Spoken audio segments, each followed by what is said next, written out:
ఒకవైపు దొంగ ప్రేమ నటిస్తూనే మరోవైపున ఎన్డీఏలోనే కొనసాగుతాను అని అంటాడు.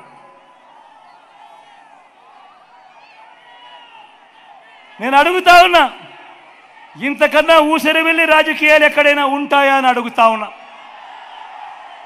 నేను ఈరోజు ధైర్యంగా చెప్తా ఉన్నా, 600 అయినా కానీ 106 అయినా కూడా 4% రిజర్వేషన్లు మైనారిటీలకు ఉండి తీరాల్సిందే అని మీ బిడ్డ ఈరోజు తలెత్తుకొని చెప్తా ఉన్నాడు.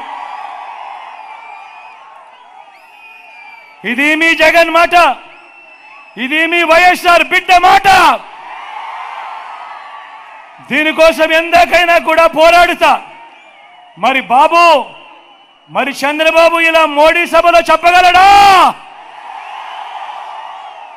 మరి ఎన్డీఏ నుంచి బయటకు రాగలడా? మరి ఎందుకు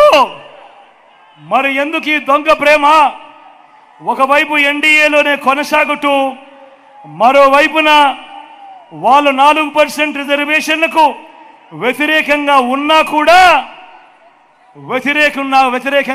కూడా వాళ్ళతోనే జతకట్టి ఎందుకు ఎన్డీఏలో ఉన్నావు అని అడుగుతా ఉన్నాడు మీ బిడ్డ.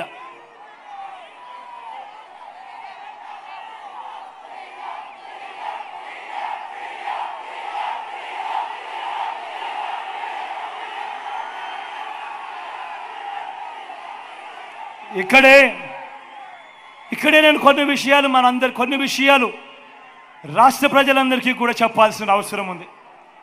ఈరోజు 4% రిజర్వేషన్లు మైనారిటీ సోదరులకు ఏదైతే ఇచ్చామో అది కేవలం మతం ప్రాతిపదికగా ఇచ్చిన రిజర్వేషన్లు కావు.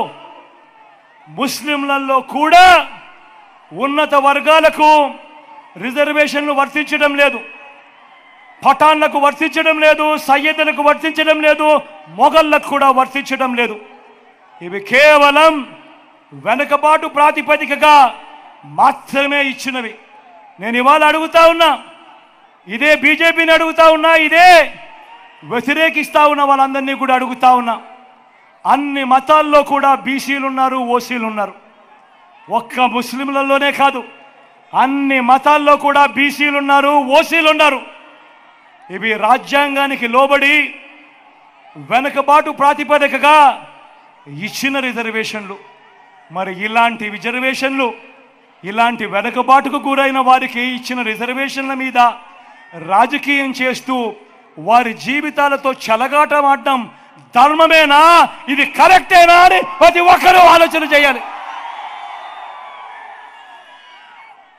నేను ఇవాళ చెప్తా ఉన్నా, ప్రతి మైనారిటీ సోదరుడికి, ప్రతి మైనారిటీ అక్క చెల్లెమ్మకు భరోసా ఇచ్చి చెప్తా ఉన్నా, 4% రిజర్వేషన్ల విషయమే కానివ్వండి, ఎన్ఆర్సీ కానివ్వండి, సిఏఏ కానివ్వండి, ఇంకా ఏ మైనారిటీ అంశమైనా కానివ్వండి, మైనారిటీ మనోభావాలకు, వారి ఇజ్జత్ और ఇమాంకు అండగా నిలబడుతూ వారికి మద్దతు ఎప్పటికీ ఉంటాడో వాళ్ళ బిడ్డ జగను అని చెప్పి సందర్భంగా చెప్తా ఉన్నా.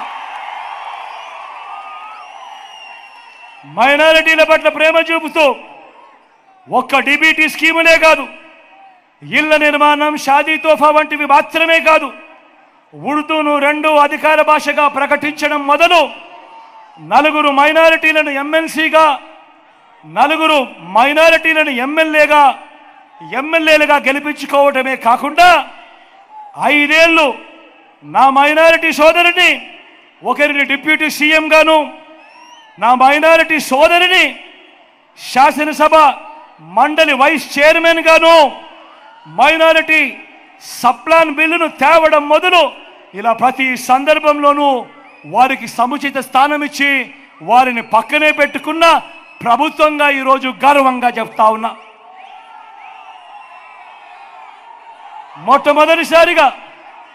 మొట్టమొదటిసారిగా మైనారిటీలకు 4% రిజర్వేషన్లే కాదు, 4% రాజకీయ రిజర్వేషన్ ఇచ్చిన పార్టీ కూడా ఈ వైఎస్ఆర్ కాంగ్రెస్ పార్టీ అని కూడా గర్వంగా కూడా చెప్తా ఉన్నా.